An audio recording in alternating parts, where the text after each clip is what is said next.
এই রেসিপিগুলো দেখার পর বা বাসায় বানিয়ে খাওয়ার পর আপনার মনে হবে এই রেসিপিগুলো আগে কোথায় ছিল। বিকেলের নাস্তার জন্য আজকে এমনই 4টি রেসিপি আপনাদের সাথে শেয়ার করেছি যেগুলো হবে অনেক অনেক বেশি মজার। বিশ্বাস করুন, বাসায় একবার এই রেসিপিগুলো বানিয়ে খেলে আপনাদের আর অন্য কোনো স্ন্যাক্স আইটেম তৈরি করতে ইচ্ছে করবে না। আসসালামু আলাইকুম everyone, welcome back to my channel. বিকেলের নাস্তার জন্য যাদের স্ন্যাক্স না হলে একদমই চলে না আর যারা প্রতিদিন নতুন কিছু তৈরি করতে চাচ্ছেন তাদের জন্যই মূলত আমার আজকের এই রেসিপিটি। চলুন ঝটপট রেসিপিগুলো দেখে আসি। কি যে সুন্দর দেখতে, তবে কি শুধু দেখতেই সুন্দর, খেতেও মাশাআল্লাহ অনেক বেশি মজাদার। তবে এই রেসিপি বানানোর পরে কারো খাওয়ার ইচ্ছে হবে না, মনে হবে এভাবেই সাজিয়ে রেখে দেই। বিসমিল্লাহ। চিংড়ি মাছের কাবাব বানানোর জন্য এখানে প্রায় হাফ কেজি পরিমাণে মোটামুটি বড় সাইজের 15 থেকে 16টি চিংড়ি মাছ নিয়েছি। মাছগুলোকে আমি খুব ভালোভাবে বেছে পরিষ্কার করে নিয়েছি এবং মাছের মাথার অংশটা কিন্তু ফেলে দিয়েছি, তবে লেজটা ফেলিনি, লেজটা কিন্তু রেখে দিতে হবে। আচ্ছা, কোনো সমস্যা নেই। আমি মাছগুলো কিভাবে কেটে নিয়েছি আপনাদের একটি মাছ আমি কেটে দেখাচ্ছি। পরিষ্কার করে বেছে নেওয়া খোসাসহ একটি মাছ নিয়েছি। এবার আমি মাছের মাথাটাকে কেটে আলাদা করে ফেলে দিলাম। এরপরে দেখুন মাছের পিঠ বরাবর আমি এভাবে কেচির সাহায্যে চিড়ে দিচ্ছি। লেজ বরাবর একেবারে চিড়ে দিব না, সামান্য একটু ফাঁকা রেখে দিয়ে আমি খোসাটাকে উঠিয়ে ফেলবো। এবং মাছের পিঠে ঠিক এই বরাবর দেখবেন একটা রক থাকে, ওইটাকে টেনে উঠিয়ে ফেলতে হবে। আপনাদের বোঝার সুবিধার্থে আমি আরও একটি মাছ আপনাদের কেটে দেখাচ্ছি। এইভাবে কেটে মাছের খোসাটাকে খুব ইজিলি ছাড়িয়ে নেওয়া যায়। আর এই রকটাকে কিন্তু অবশ্যই ফেলে দিতে হবে, এটা খাওয়া যায় না, এটা মাছের ময়লা। বাই দ্য ওয়ে, একইভাবে সবগুলো মাছ বেছে পরিষ্কার করে ধুয়ে নিয়েছে। এবারে মাছগুলোকে কেটে নিব। কেটে নেওয়ার সময় লেজের সঙ্গে মাছের সামান্য একটু অংশ রেখে দিতে হবে এইভাবে। এইবারে মাছগুলোকে কেটে ছোট টুকরো করে নিচ্ছি। একইভাবেই সবগুলো মাছ কেটে নিতে হবে। লেজের অংশটা কিন্তু ঠিক এইভাবেই কেটে নিতে হবে, আমি আবারও বলছি। এছাড়া পরবর্তীতে কাবাবগুলো তৈরি করাটা কিন্তু পসিবল হবে না। যাই হোক, এখানে আমি চিংড়ি মাছের প্রায় 1.5 কাপের মতো মিট পেয়েছি। এর মধ্যে বাকি উপকরণগুলো অ্যাড করে দিচ্ছি। ফার্স্টে যেটা দিচ্ছি, একটি ব্রেড ছোট টুকরো করে কেটে দিয়ে দিচ্ছি। ব্রেডের পরিবর্তে আপনারা এখানে সরাসরি ব্রেড ক্রাম্বসও ব্যবহার করতে পারবেন। ব্লেন্ড করার পর চিংড়ি মাছটা অনেকটাই নরম টাইপের হয়ে আসবে, সো বাইন্ডিং এর জন্য এই ব্রেডটা ব্যবহার করা হচ্ছে। এবারে দিয়ে দিচ্ছি প্রায় হাফ কাপের মতো ছোট টুকরো করে কাটা সেদ্ধ আলু, 3 থেকে 4টি কাঁচামরিচ কুচি, ঝালটা আপনারা আপনাদের টেস্ট অনুযায়ী দিবেন। আরও দিচ্ছি হাফ চামচ রসুন গুঁড়া, হাফ চামচ আদা গুঁড়া, গুঁড়ার পরিবর্তে আপনারা এখানে আস্ত আদা রসুনটাও ব্যবহার করতে পারবেন, হাফ চামচ কালো গোলমরিচের গুঁড়া এবং স্বাদ মতো লবণ, এবং সবশেষে দিয়ে দিচ্ছি হাফ চামচ পরিমাণে সয়া সস। এই কাবাবে এর থেকে এক্সট্রা আর কোনো মশলাই ব্যবহার করা যাবে না, কারণ অনেক বেশি মশলা ব্যবহার করলে চিংড়ির ফ্লেভার কিন্তু নষ্ট হয়ে যায়। সবকিছু একবার ভালো করে ব্লেন্ড করে নিয়েছি, অনেকটাই ব্লেন্ড হয়ে এসেছে। এবার এর মধ্যে দিয়ে দিচ্ছি কিছুটা ধনেপাতা কুচি। এবার সবকিছু ভালোভাবে ব্লেন্ড হওয়ার জন্য আরেকবার ব্লেন্ড করে নিচ্ছি। ব্লেন্ড করার পরে ঠিক মিশ্রণটা এরকম হবে। আমি একটি বাটির মধ্যে ট্রান্সফার করে নিয়েছি। এবারে হাতে সামান্য একটু তেল মেখে নিয়ে এখান থেকে পরিমাণ মতো মিশ্রণ নিয়ে আমি মাছের কাবাবগুলো তৈরি করে নিচ্ছি। প্রথমে হাতের মধ্যে এরকম একটা বল তৈরি করে নিব। এবার আগে থেকে যে মাছের লেজগুলো কেটে আমি আলাদা করে রেখেছিলাম, ওইখান থেকে একটি করে লেজ নিয়ে পুরের মধ্যে এভাবে গেঁথে দিব। এরপরে আমি হাতের সাহায্যে ঠিক এরকম একটা শেপ দেওয়ার চেষ্টা করছি। তবে এরকম শেপ না দিতে পারলে আপনারা গোল শেপটাই রাখতে পারেন, ওইটাও দেখতে অনেক বেশি কিউট হয়। একইভাবে আমার সবগুলো নাস্তা বা কাবাব তৈরি করা হয়ে গেছে, দেখতে পাচ্ছেন মাশাআল্লাহ অনেক অনেক বেশি কিউট দেখতে এগুলো। এই পর্যায়েও কিন্তু এই মাছের কাবাবগুলোকে ফ্রোজেন করে রেখে দেওয়া যেতে পারে। কি কিউট দেখতে হয়েছে এগুলো, তাই না? এগুলো এক সাইডে রেখে অন্য একটি মিক্সিং বলে আমি 2টি ডিম ফেটিয়ে নিচ্ছি। ডিমের মধ্যে এক্সট্রা করে আর কোনো কিছু দেওয়ার প্রয়োজন নেই, জাস্ট ডিম ফেটিয়ে নিলেই এনাফ। এবার ডিমের মধ্যে একটি করে কাবাব নিয়ে খুব ভালোভাবে ডিম দিয়ে কোট করে নিচ্ছি। এক্সট্রা ব্যাটারটা ঝেড়ে এইটাকে আমি সরাসরি ব্রেড ক্রাম্বসের মধ্যে কোট করে নিচ্ছি। এটা আমার ঘরে তৈরি করা ব্রেড ক্রাম্বস। খুবই অল্প টাকা খরচ করে ঘরে কিভাবে ব্রেড ক্রাম্বস তৈরি করে নেওয়া যায় সেই রেসিপি আমার ইউটিউব চ্যানেল এবং ফেসবুক পেজে অলরেডি শেয়ার করে দিয়েছি।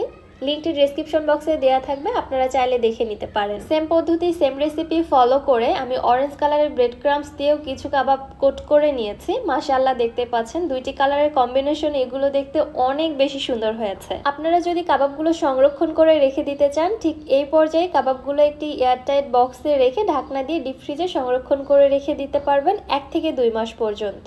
তবে আমি সংরক্ষণ করিনি, কাবাবগুলো আপনাদের ভেজে দেখাচ্ছি। এই কাবাবগুলো অবশ্যই ডিপ ফ্রাই করতে হবে। একটি প্যানের মধ্যে পর্যাপ্ত পরিমাণে তেল গরম করে নিয়েছি। তেলটা খুব ভালোভাবে গরম হয়ে আসার পরে আমি কাবাবগুলো ছেড়ে দিচ্ছি। উল্টে পাল্টে প্রায় 6 থেকে 7 মিনিট সময় নিয়ে এগুলোকে ভেজে নিয়েছি। চিংড়ি মাছ সেদ্ধ হতে কিন্তু খুব একটা বেশি সময় লাগে না, সেটা আমরা সকলেই জানি। এজন্য 6 থেকে 7 মিনিট সময় নিয়ে ভেজে নিলেই এনাফ। এরই মধ্যেই ভাজা হয়ে যাবে, ভেতরে কাঁচা থাকার কোনো সম্ভাবনা থাকবে না। মাশাআল্লাহ মাশাআল্লাহ, এগুলো দেখতে যে এত বেশি কিউট, বিশ্বাস করুন এগুলো খাওয়ার কোনো ইচ্ছাই হচ্ছিল না, মনে হচ্ছে এভাবেই সাজিয়ে রেখে দিই। যেই খাবারটা দেখতে এত বেশি কিউট, এত বেশি সুন্দর, সেই খাবারটাকে খেতে ভালো না হয়ে পারে বলেন তো? আর আওয়াজটা শুনেই তো বুঝতে পারছেন এগুলোর উপরটা কত বেশি ক্রিস্পি এবং ভেতরটা অনেক বেশি নরম সফট, চিংড়ির স্বাদে এবং ফ্লেভারে ভরপুর, খেতে জাস্ট অসাধারণ। এর থেকে বেশি আর কি বলে আপনাদের বোঝাবো সেটা আসলে আমার জানা নেই। চলে যাচ্ছি পরবর্তী রেসিপিতে। উপরটা অনেক বেশি ক্রিস্পি, সেই সাথে দেখতে লোভনীয় এবং খেতে মজাদার, এরকম একটি রেসিপি হচ্ছে ফিশ ফিঙ্গার। একদিন বানিয়ে আপনারা সংরক্ষণ করে রেখে দিতে পারবেন 2 থেকে 3 মাস পর্যন্ত। একই ভিডিওতে আমি আপনাদের সংরক্ষণ পদ্ধতিও দেখিয়ে দিব। বিসমিল্লাহ। ফার্স্টে এখানে আমি বড় সাইজের 5টি মাছের পিস নিয়েছি। এটা আসলে কি মাছ আমার জানা নেই, আমি আসলে মাছ একটু কমই চিনি। এনিওয়ে, এখানে যে কোনো ধরনের বড় মাছের টুকরো নেওয়া যেতে পারে, তবে এটা কি মাছ আপনারা জানলে আমাকে কমেন্ট করে জানাবেন। মাছের মধ্যে দিয়ে দিচ্ছি 1/2 চা চামচ হলুদের গুঁড়া এবং 1 চা চামচ লবণ। এবারে সব কিছু একটু ভালোভাবে মিশিয়ে দিয়ে একটি ঢাকনা দিয়ে ঢেকে মাছগুলো সেদ্ধ হওয়া পর্যন্ত জাল করে নিচ্ছি। প্রায় 10 থেকে 12 মিনিটের মতো সময় লাগতে পারে, এর থেকে বেশি সময় লাগবে না, কারণ মাছ কিন্তু দ্রুতই সেদ্ধ হয়ে যায়। এবারে পানি ঝরিয়ে আমি মাছগুলোকে উঠিয়ে নিচ্ছি। কিছুক্ষণ অপেক্ষা করব মাছগুলো ঠান্ডা হওয়া পর্যন্ত। যখন কিছুটা ঠান্ডা হয়ে এসেছে তখন আমি মাছের কাঁটাগুলো বেছে নিচ্ছি।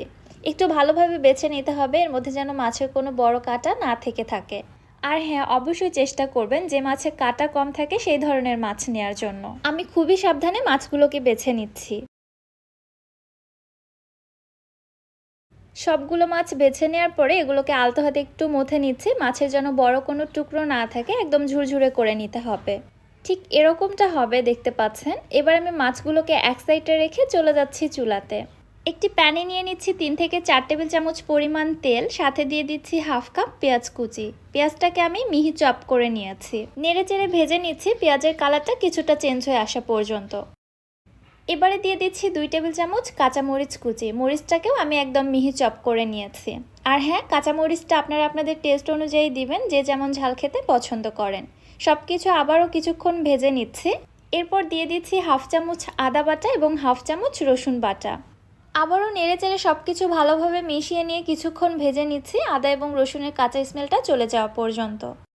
এবারে দিয়ে দিচ্ছি 1/2 চামচ মরিচের গুঁড়া। আমি আবারও বলছি, মরিচটা আপনারা আপনাদের টেস্ট অনুযায়ী দিয়ে দিবেন। 1/2 চামচ হলুদের গুঁড়া, 1/2 চামচ জিরার গুঁড়া, 1 চামচ ধনিয়ার গুঁড়া, 1 চামচ লবণ। চুলার হিট একদম লোতে রেখে এই মশলাগুলোকে কিছুক্ষণ একটু ভুনে নিচ্ছি। এবারে দিয়ে দিচ্ছি আগে থেকে বেছে এবং ঝুরা করে রাখা মাছগুলো। এইবারে এই মশলার সাথে মাছগুলোকে কিছুক্ষণ একটু ভেজে নিচ্ছি। চুলার হিট কিন্তু এই পর্যায়ে বাড়ানো যাবে না, তাহলে সবকিছু খুব দ্রুত পুড়ে যাবে। চুলার হিট মিডিয়াম টু লোতে রেখে এই রান্নাটা করতে হবে। এইবারে দিয়ে দিচ্ছি প্রায় 1.5 কাপ পরিমাণে আগে থেকে সেদ্ধ করে গ্রেট করে রাখা আলু। আলুটা অবশ্যই পরিমাণ বুঝে দিবেন, অতিরিক্ত আলু এখানে ব্যবহার করা যাবে না, তাহলে মাছের টেস্টটা কিন্তু কমে যাবে। নেড়ে চেড়ে সবকিছু একসঙ্গে ভালোভাবে মিশিয়ে নিয়ে আবারও কিছুক্ষণ জাল করে নিচ্ছি। মিশ্রণটা চুলা থেকে নামানোর আগে দিয়ে দিচ্ছি 1/2 কাপ ধনিয়া পাতা কুচি, 1/2 চা চামচ কালো গোলমরিচের গুঁড়া এবং 1/2 চা চামচ গরম মশলার গুঁড়া। অ্যাট লাস্ট সব কিছু একসঙ্গে ভালোভাবে মিশিয়ে নিলেই ফিশ ফিঙ্গারের পুরটা একদম রেডি। এইবারে পুরটা আমি চুলা থেকে নামিয়ে ঠান্ডা হওয়ার জন্য এক সাইডে রেখে দিচ্ছি। এখানে একটি বাটিতে নিয়েছি 2টি ডিম। একটি কাঁটা চামচের সাহায্যে ডিম দুটোকে খুব ভালোভাবে ফেটিয়ে নিচ্ছি। ফেটিয়ে নিয়ে ডিম দুটোকে এক সাইডে রেখে দিচ্ছি। এদিকে আমার পুরটা অলরেডি ঠান্ডা হয়ে গেছে। আমি 2 হাত খুব ভালোভাবে পরিষ্কার করে নিয়ে পরিমাণ মতো পুর নিয়ে হাতের মধ্যে এভাবে গড়িয়ে ফিঙ্গারের আকার তৈরি করে নিচ্ছি। শেপটা একটু ভালোভাবে দেওয়ার চেষ্টা করব যেন ভেঙে বা ফেটে না যায়। উপরটা ঠিক এরকমটাই স্মুথ হবে। আমি একইভাবে আরও একটি ফিশ ফিঙ্গার আপনাদের তৈরি করে দেখাচ্ছি। তবে আপনারা চাইলে কাটলেট বা কাবাবের শেফেও কিন্তু এগুলো তৈরি করে নিতে পারেন, তবে আমি ফিঙ্গারের শেফটাই দিয়ে নিচ্ছি।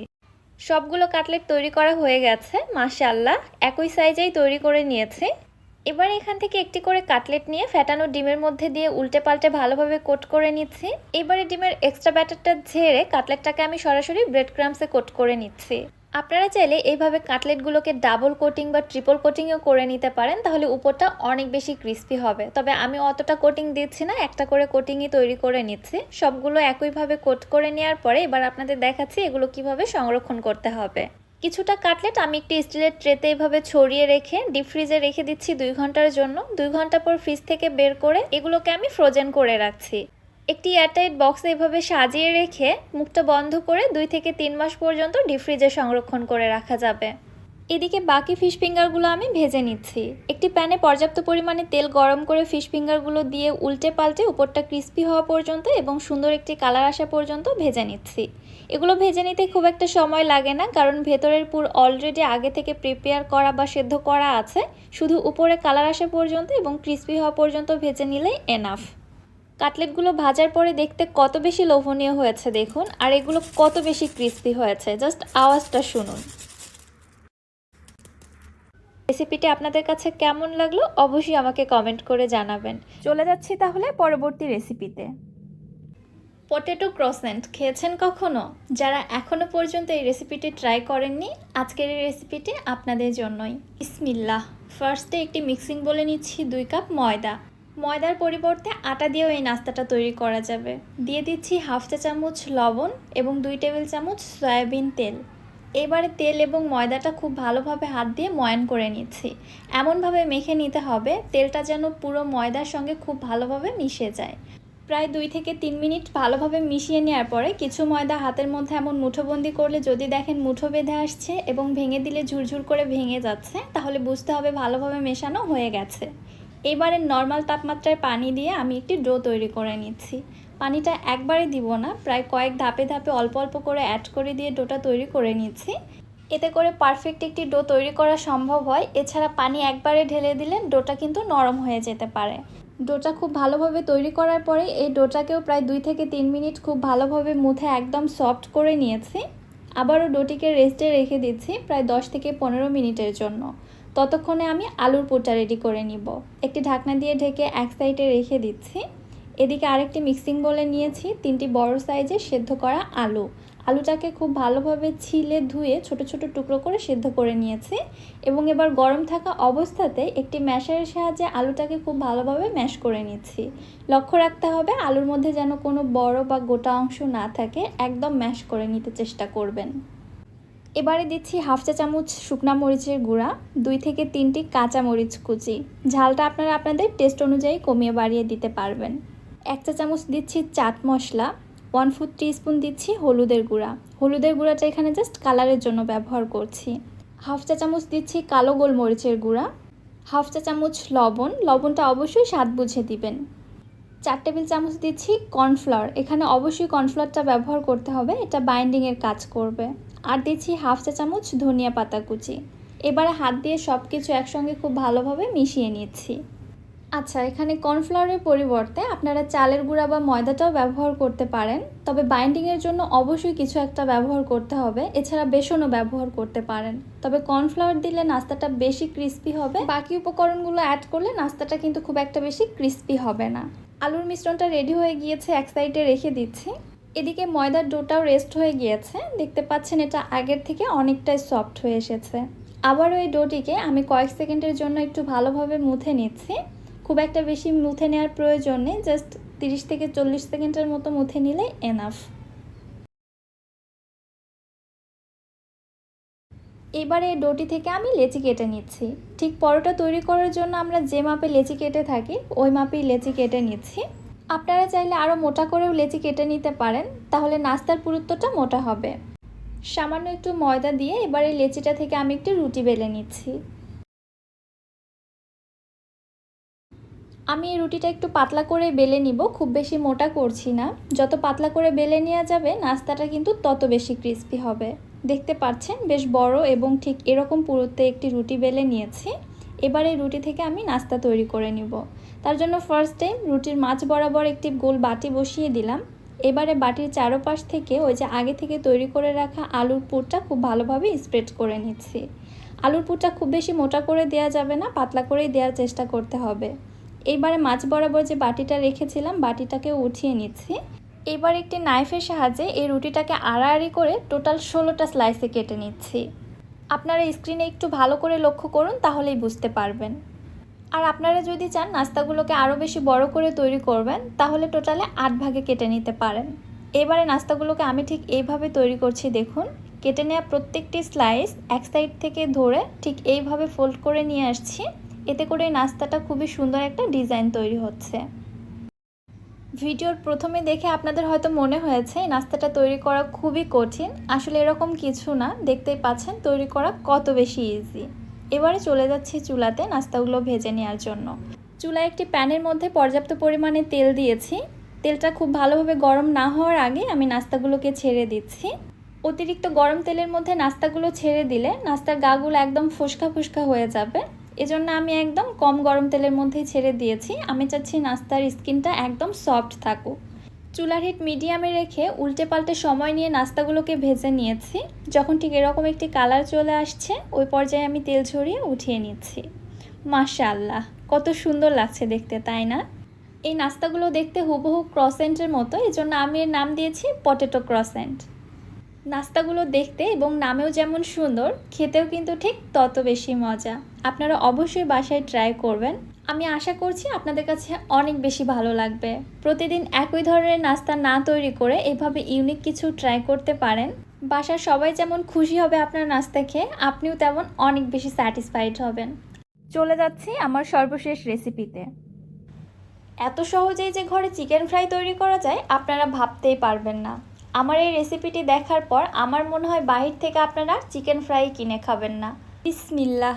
চিকেন ফ্রাই বানানোর জন্য এখানে আমি 2টি চিকেনের ব্রেস্ট পিসকে এরকম ফিঙ্গারের আকারে কেটে নিয়েছি। দেখতেই পাচ্ছেন পিসগুলো কিন্তু খুব বেশি বড় বা মোটা না, আবার অনেক বেশি পাতলাও না, ঠিক ফিঙ্গারের আকারেই কেটে নিয়েছি। এবার এর মধ্যে দিয়ে দিচ্ছি একটি ডিম, 1 টেবিল চামচ টমেটো সস, 1 চা চামচ লাল মরিচের গুঁড়া, 1/2 চা চামচ কালো গোলমরিচের গুঁড়া, 1/2 চামচ আদা বাটা, 1/2 চামচ রসুন বাটা, স্বাদ মতো লবণ। লবণটা এখানে অবশ্যই বুঝে দিবেন, কারণ এখানে সয়া সস ব্যবহার করা হবে। সয়া সসে কিন্তু পর্যাপ্ত পরিমাণে লবণ থাকে। দিয়ে দিলাম 1 চামচ সয়া সস এবং 1 চামচ লেবুর রস। লেবুর রসটা ব্যবহার করলে চিকেনের মধ্যে থেকে চিকেনের আর কোনো বাজে স্মেল আসবে না। ব্যাস এটুকুই মশলা, এখানে আর কোনো মশলা যাবে না। এবারে সব মশলাগুলো চিকেনের সঙ্গে খুব ভালোভাবে ম্যারিনেট করে রেখে দিচ্ছি। ম্যারিনেট করে আপনারা চাইলে চিকেনগুলোকে রেস্টে রেখে দিতে পারেন, তবে আমি রেস্টে রাখবো না, ইনস্ট্যান্ট তৈরি করব। পরবর্তী যেটুকু প্রসেসিং রয়েছে জাস্ট ওটুকু সময় রেস্টিংয়ে থাকবে। এক সাইডে রেখে দিচ্ছি। এবার অন্য একটি মিক্সিং বোলের মধ্যে নিচ্ছি 2 কাপ ময়দা, 1/2 চামচ কর্নফ্লাওয়ার। কর্নফ্লাওয়ারটা অবশ্যই ব্যবহার করার চেষ্টা করবেন, এই চিকেন ফ্রাইটাকে কর্নফ্লাওয়ারটা অনেক বেশি ক্রিস্পি করবে। 1 চামচ দিলাম লাল মরিচের গুঁড়া, 1/2 চামচ হলুদের গুঁড়া। হলুদের গুঁড়াটা অপশনাল, এটা চাইলে স্কিপ করা যেতে পারে, তবে দিলে চিকেন ফ্রাইয়ের কালারটা ভালো আসে। 1/2 চামচ দিচ্ছি আদা গুঁড়া, 1/2 চামচ রসুন গুঁড়া। আচ্ছা, আপনাদের হাতের কাছে যদি আদা রসুনের গুঁড়াটা না থাকে তাহলে এটা বাদ দিতে পারেন। আরও দিচ্ছি 1/2 চামচ কালো গোলমরিচের গুঁড়া, 1 চা চামচ লবণ। এবার একটি হ্যান্ড হুইস্ক দিয়ে সব শুকনো উপকরণগুলো খুব ভালোভাবে মিশিয়ে নিচ্ছি। সব উপকরণগুলো খুব ভালোভাবে মিশিয়ে নিলাম। এবারে রয়েছে টুইস্ট। এখানে ময়দার মিশ্রণের মধ্যে এভাবে অল্প অল্প করে পানি ছিটিয়ে দিয়ে ময়দার ক্রাম্বস তৈরি করে নিব। এভাবে ময়দার ক্রাম্বস তৈরি করে নিলে চিকেন ফ্রাইয়ের উপরের অংশটা অনেক বেশি ক্রিস্পি হয়। যারা চিকেন ফ্রাইয়ের উপরে সেই ক্রিস্পি লেয়ারগুলো তৈরি করতে পারেন না, তাদের জন্য এই রেসিপিটা আরও বেশি ইজি হবে। একদম পানির মতো সহজে তৈরি করে নিতে পারবেন। এখানে একবারে বেশি পরিমাণে পানি দেওয়া যাবে না, অল্প অল্প করে পানি ছিটিয়ে ছিটিয়ে মিশিয়ে ক্রাম্বসগুলো তৈরি করে নিতে হবে। প্রায় 7 থেকে 8 ধাপে অল্প অল্প করে পানি ছিটিয়ে আমি ঠিক এরকম ক্রাম্বস তৈরি করে নিলাম। দেখতে পাচ্ছেন যেমনটা চেয়েছিলাম। এখানে কিন্তু ময়দার কোনো বড় দলা নেই, একদম ছোট ছোট ক্রাম্বসে পরিণত হয়েছে। এবারে এগুলোর মধ্যে যে এক্সট্রা ময়দাটা রয়েছে ওইটা আলাদা করে ফেলার জন্য আমি একটি স্ট্রেনারে এগুলোকে ছেঁকে নিচ্ছি। নেড়েচেড়ে একটু ভালোভাবে ছেঁকে নিব, এর মধ্যে যেন এক্সট্রা কোনো ময়দা না থাকে। এইভাবে ময়দার ক্রাম্বসগুলোকে আলাদা করে নেওয়ার পরে এগুলোকে আমি অন্য একটি মিক্সিং বোলের মধ্যে নিয়ে নিচ্ছি। ম্যারিনেট করা চিকেন থেকে 1 পিস করে চিকেন নিয়ে এবারে ময়দার ক্রাম্বসের মধ্যে কোট করে নিচ্ছি। যেহেতু ম্যারিনেশনের সময় চিকেনের ডিম ব্যবহার করেছি, এজন্য আর এখানে এক্সট্রা কোনো লিকুইড কোটিং দিতে হবে না, সরাসরি এইভাবে কোটিংটা করে নিলেই হবে, কারণ চিকেনের গায়ে কিন্তু অনেক ময়েশ্চার রয়েছে। সো খুব ইজিলি ময়দার ক্রাম্বসগুলো চিকেনের সঙ্গে লেগে যাবে। এইভাবে একে একে চিকেনগুলো কোটিং করে আমি সরাসরি তেলে ভেজে নিচ্ছি। চুলায় একটি প্যানের মধ্যে পর্যাপ্ত পরিমাণে তেল দিয়েছি। তেলটা গরম হয়ে আসলে একে একে চিকেন পিসগুলোকে এর মধ্যে দিয়ে দিচ্ছি। চুলার হিট মিডিয়ামে রেখে চিকেনগুলোকে উল্টে পাল্টে সময় নিয়ে ভেজে নিচ্ছি, চিকেনগুলো কুকড হওয়া পর্যন্ত এবং উপরটা ক্রিস্পি হওয়া পর্যন্ত। হাই হিটে এগুলোকে ভেজে নেওয়া যাবে না, এতে করে চিকেনটা কিন্তু ভেতরে কাঁচা থাকার সম্ভাবনা থেকে যায়। যদিও বা চিকেন সেদ্ধ হতে খুব একটা বেশি সময় লাগে না, 6 থেকে 7 মিনিট ভেজে নিলেই এনাফ। উপরটা ক্রিস্পি হওয়া পর্যন্ত সময় নিয়ে ভেজে নিচ্ছি। যখন সুন্দর মতো একটা কালার চলে এসেছে, এ পর্যায়ে আমি তেল ঝরিয়ে উঠিয়ে নিচ্ছি।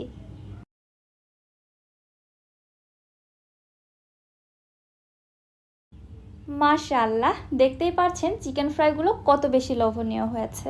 একদমই ঘরোয়া মশলায় এবং ডিফারেন্টভাবে চিকেন ফ্রাইটা তৈরি করে দেখানোর চেষ্টা করেছি, তবে খেতে হয়েছে আলহামদুলিল্লাহ অনেক বেশি মজা। এইভাবে চিকেন ফ্রাই তৈরি করার একটি প্লাস পয়েন্ট হচ্ছে এই চিকেন ফ্রাইগুলো তৈরি করার কয়েক ঘন্টা পরেও ঠিক একই রকম ক্রিস্পি থাকে।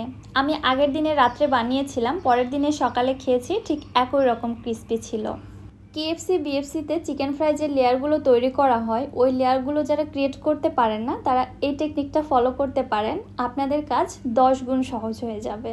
রেসিপিটি আপনাদের কাছে কেমন লাগলো অবশ্যই আমাকে কমেন্ট করে জানাবেন। ভিডিও ভালো লাগলে চ্যানেলটি সাবস্ক্রাইব করে দিবেন এবং যারা ফেসবুক পেজ থেকে দেখছেন পেজটিতে একটি ফলো দিয়ে দিবেন। আজকের মতো বিদায় নিচ্ছি। আল্লাহ হাফেজ।